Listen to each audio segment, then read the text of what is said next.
Goeiemôre almal. Vanmôre praat ek uit Psalm 118 vers 24 wat die volgende sê: Dit is die dag wat die Here gemaak het. Kom ons juig en wees bly daaroor. So maklik kan die vyand inkom en ons blydskap steel, ons vriendelikheid steel.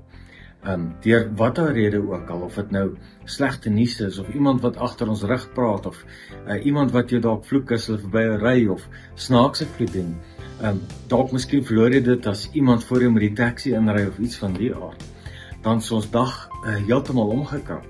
Maar die woord sê, wanneer ons blydskap in die Here het, kan hy eintlik afshow met ons. Hy kan ons wys vir die wêreld en wys hoe gaan dit met Christene. Maar dan het ons nodig om ware ambassadeurs te wees. Dan het ons nodig om te lyk soos Jesus hier op aarde. En onthou hierdie skrif elke oggend as jy opstaan.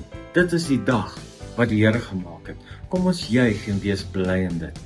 Al jou probleme is dalk nie opgelos nie, maar ek en jy kan uitgaan en 'n verskil maak in hierdie wêreld en ware ambassadeurs wees vir God se koninkryk.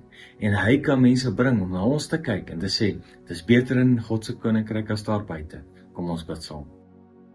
Here, ek bid vanmôre vir elkeen wat kyk, en Here, help ons om net te onthou, nog 'n dag as ons oë oopmaak, ons kan juig en bly wees in hierdie dag.